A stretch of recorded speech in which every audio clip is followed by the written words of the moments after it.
Hi friends, welcome back to Nandini Anand vlogs in Kannada. ಇವತ್ತು ಒಂದು ಸಖತ್ತಾಗಿರೋ tasty ಒಂದು ಗೊಜ್ಜು ಮಾಡೋಣ ಅಂತ ಅಂದ್ಕೊಂಡಿದ್ದೀನಿ. ಅದೇ ಯಾವುದಪ್ಪ ಗೊಜ್ಜು ಅಂತ ಹೇಳಿದ್ರೆ ಹಾಗಲಕಾಯಿ ಗೊಜ್ಜು.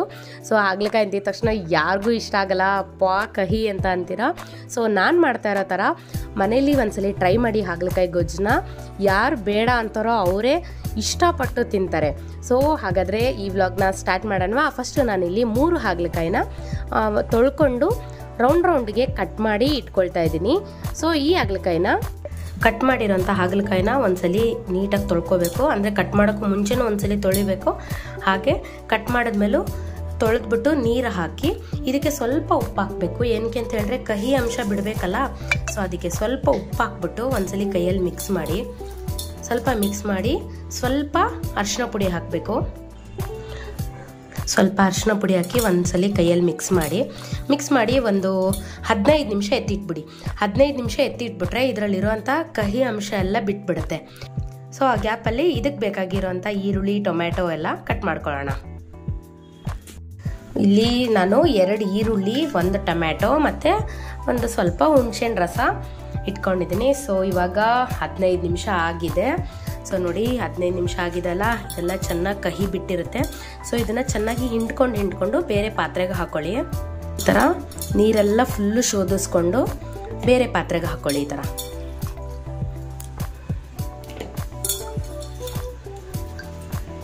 ಈ ನೀರಷ್ಟೇ ವೇಸ್ಟ್. ಇನ್ನು ನೀರೆಲ್ಲ ಫುಲ್ಲು ಹಿಂಡ್ಕೊಂಡು ಚೆನ್ನಾಗಿ ಹಿಂಡಿ ತಕ್ಕೊಂಡಿದ್ದೀನಿ. ಸೊ ನೋಡಿ ಈ ಥರ ಇದೆ. ಈ ನೀರು ಅಷ್ಟೇ ಚೆಲ್ಬಿಡೋದು. ಪಲ್ಯ ಸ್ಟಾರ್ಟ್ ಮಾಡೋಣ. ಸೊ ಇಲ್ಲಿ ನಾನು ಒಂದು ಕಡಾಯಿ ಇಟ್ಕೊಂಡಿದ್ದೀನಿ. ಅದಕ್ಕೆ ಸ್ವಲ್ಪ ಎಣ್ಣೆ ಹಾಕ್ಕೊಂಡು ಸಾಸಿವೆ ಹಾಕ್ಕೊಳ್ತಾ ಇದ್ದೀನಿ. ಸಾಸಿವೆ ಸ್ವಲ್ಪ ಚಿಟಪಟ ಅಂದಮೇಲೆ ಸ್ವಲ್ಪ ಜೀರಿಗೆನೂ ಚಿಟಪಟ ಅಂದಮೇಲೆ ಇವಾಗ ಹಸಿಮೆಣಸಿನ್ಕಾಯಿ ಮತ್ತು ಈರುಳ್ಳಿನ ಹಾಕ್ಕೊಳ್ತಾ ಇದ್ದೀನಿ. ಹಸಿಮೆಣಸಿನ್ಕಾಯಿ ಈರುಳ್ಳಿ ಹಾಕಿ ಚೆನ್ನಾಗಿ ಫ್ರೈ ಮಾಡಿ. ಚೆನ್ನಾಗಿ ಗೋಲ್ಡನ್ ಫ್ರೈ ಆಗಲಿ.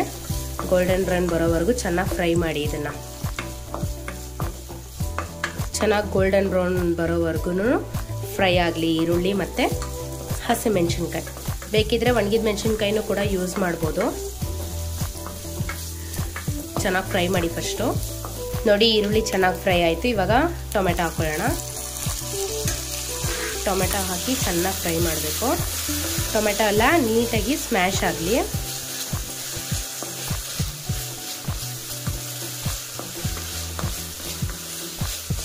ಟೊಮೆಟೊ ಎಲ್ಲ ಚೆನ್ನಾಗಿ ಈ ಥರ 1-2 ನಿಮಿಷ ಫ್ರೈ ಮಾಡ್ಕೊಳ್ಳಿ. ಈಗ ಇದಕ್ಕೆ ಕಟ್ ಮಾಡಿರೋಂಥ ಹಾಗಲಕಾಯಿ ಹಾಕೊಳ್ಳೋಣ. ನೋಡಿ ನೀರೇನಿಲ್ಲ, ನೀರೆಲ್ಲ ಬಸ್ಕೊಂಡಿದ್ವಲ್ಲ. ಈಗ ಹಾಗಲಕಾಯಿ ಹಾಕಿ ಚೆನ್ನಾಗಿ ಮಿಕ್ಸ್ ಮಾಡ್ಕೊಳ್ಳೋಣ.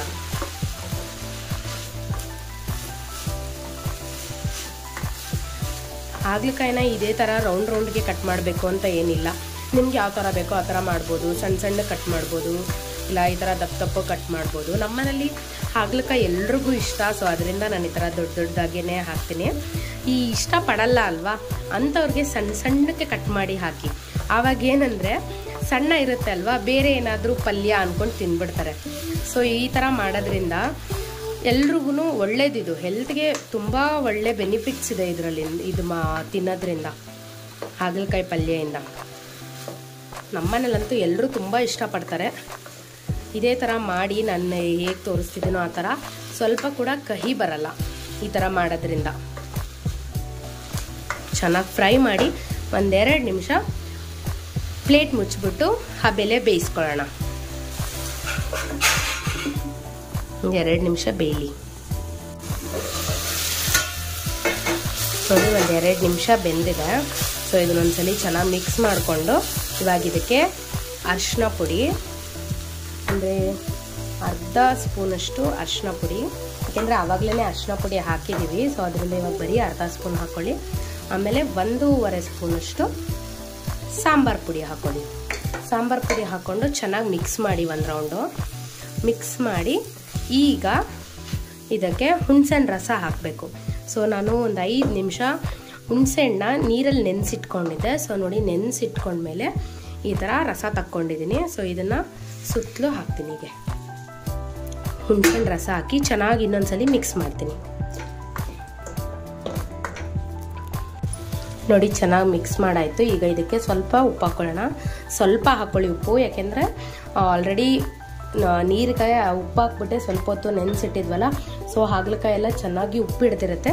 ಸೊ ಸ್ವಲ್ಪ ಉಪ್ಪು ಹಾಕ್ಬಿಟ್ಟು ಚೆನ್ನಾಗಿ ಇನ್ನೊಂದ್ಸಲಿ ಮಿಕ್ಸ್ ಮಾಡಿ ಮೀಡಿಯಮ್ ಟು ಹೈ ಫ್ಲೇಮಲ್ಲಿ ಒಂದು 10 ನಿಮಿಷ ಚೆನ್ನಾಗಿ ಕುಕ್ ಮಾಡಿ. ನಿಮಗೇನಾದರೂ ಡ್ರೈ ಅನಿಸಿದ್ರೆ ಒಂದು ಅರ್ಧ ಲೋಟದಷ್ಟು ನೀರು ಹಾಕಿ. ನಾನಿಲ್ಲಿ ಅರ್ಧ ಲೋಟದಷ್ಟು ನೀರು ಹಾಕಿದ್ದೆ, ಅದು ವಿಡಿಯೋ ಆ್ಯಡ್ ಆಗಿಲ್ಲ. ನೋಡಿ ಒಂದು 2 ನಿಮಿಷ ಬಿಟ್ಟು ತೆಗಿತಾ ಇದ್ದೀನಿ. ನೋಡಿ ಸ್ವಲ್ಪ ಕುಕ್ ಆಗಿದೆ, ಕುಕ್ ಆಗಬೇಕು, ಬರೀ 2 ನಿಮಿಷ ಬೆಂದಿರೋದಲ್ವಾ ಅದಕ್ಕೆ. ಈಗ ಆಲ್ಮೋಸ್ಟ್ ಇದರಲ್ಲಿ ಕಹಿ ಅಂಶ ಒಟ್ಟೋಗಿರುತ್ತೆ, ಬಟ್ ಆದರೂ ಕೂಡ ಇನ್ನೂ ಕಹಿ ಬರ್ಬೋದು ಅಂತ ನಿಮ್ಗೆ ಏನಾದರೂ ಅನಿಸಿದ್ರೆ, ಅಥವಾ ಕಹಿ ಸ್ವಲ್ಪನೂ ತಿನ್ನಲ್ಲ ಅಂತೇನಾರು ಅಂದರೆ ನೀವು ಇದಕ್ಕೆ ನೋಡಿ ಒಂದು ಚಿಕ್ಕ ಸ್ಪೂನಷ್ಟು ಬೆಲ್ಲದ ಪುಡಿ ಹಾಕ್ಕೊಳ್ಳಿ. ಉಂಡೆ ಬೆಲ್ಲ ತೊಗೊಂಡಿದ್ದೀನಿ ನಾನಿಲ್ಲಿ. ಸೊ ಬೆಲ್ಲನ ಪುಡಿ ಮಾಡಿ ಇದಕ್ಕೆ ಹಾಕಿ ಒಂದು ರೌಂಡ್ ಮಿಕ್ಸ್ ಮಾಡಿ. ಚೆನ್ನಾಗಿ ಮಿಕ್ಸ್ ಮಾಡಿಬಿಟ್ಟು ಇನ್ನೊಂದು ಸ್ವಲ್ಪ ಹೊತ್ತು ಬೇಯಿಸಿ. ಚೆನ್ನಾಗಿ ಮಿಕ್ಸ್ ಮಾಡ್ಕೊಳ್ಳಿ. ಫಸ್ಟು ಬೆಲ್ಲ ಹಾಕಿಲ್ಲ ಅಂದ್ರೂ ಆಲ್ಮೋಸ್ಟ್ ನಾವು ನೀರಲ್ಲಿ 15 ನಿಮಿಷ ಬಿಟ್ಟಿರ್ತೀವಿ. ಸೊ ಅಲ್ಲೇ ಕಹಿ ಅಂಶ ಎಲ್ಲ ಒಟ್ಟೋಗಿರುತ್ತೆ. ಸ್ವಲ್ಪ ಕೂಡ ಕಹಿ ಇದ್ರೂ ತಿನ್ನಲ್ಲ ಅಂತ ಅನ್ನೋರಿಗೆ ಸ್ವಲ್ಪ ಬೆಲ್ಲ ಹಾಕಿದ್ರೆ ಟೇಸ್ಟ್ ಇನ್ನೂ ಚೆನ್ನಾಗಿ ಬರುತ್ತೆ ಅಂತ ಅಷ್ಟೇ. ಸೊ ನೋಡಿ ಒಂದು ರೌಂಡ್ ಎಲ್ಲ ಚೆನ್ನಾಗಿ ಮಿಕ್ಸ್ ಮಾಡಾಯಿತು. ಈಗ ಲೋ ಫ್ಲೇಮ್ ಇಟ್ಬಿಟ್ಟು ಇನ್ನೊಂದು 5 ನಿಮಿಷ ಕುಕ್ ಮಾಡ್ತೀನಿ. ಲೋ ಫ್ಲೇಮಲ್ಲಿ ಇವಾಗ ಕುಕ್ ಮಾಡ್ತಾ ಇದ್ದೀನಿ. ನೋಡಿ ಸಖತ್ತಾಗಿರೋ ಹಾಗಲಕಾಯಿ ಪಲ್ಯ ರೆಡಿ ಆಯಿತು. ಹಾಗಲಕಾಯಿ ಗೊಜ್ಜು, ಹಾಗಲಕಾಯಿ ಪಲ್ಯ, ಹಾಗಲಕಾಯಿ ಕರಿ ಎಲ್ಲ ಒಂದೇ. ನೋಡಿ ಸಖತ್ತಾಗಿದೆ ಅಲ್ಲ, ಟೇಸ್ಟ್ ಮಾತ್ರ ಸಖತ್ತಾಗಿರುತ್ತೆ, ಅಲ್ಟಿಮೇಟ್ ಆಗಿರುತ್ತೆ.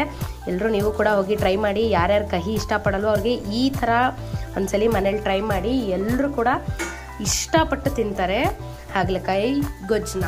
ಓಕೆನಾ? ಸೊ ಇದಕ್ಕೆ ಕಾಂಬಿನೇಷನ್ ಆಗಿ ನೀವು ಚಪಾತಿ, ಪರೋಟ, ಪೂರಿ ಎಲ್ಲ ಕೂಡ ಮಾಡ್ಬೋದು. ಇಲ್ಲಾಂದರೆ ಹಾಗೆ ಸೈಡ್ಗೆ ಪಲ್ಯ ಥರ ನಂಚ್ಕೊಂಡು ತಿನ್ಬೋದು. ಅಂದರೆ ಬೇಳೆ ಸಾರು, ಪ್ಲೈನ್ ಬೇಳೆ ಸಾರಿಗೆ, ತಿಳಿ ಬೇಳೆ ಸಾರಿಗೆ ಒಳ್ಳೆ ಕಾಂಬಿನೇಷನ್ನು ಹಾಗಲಕಾಯಿ ಗೊಜ್ಜು.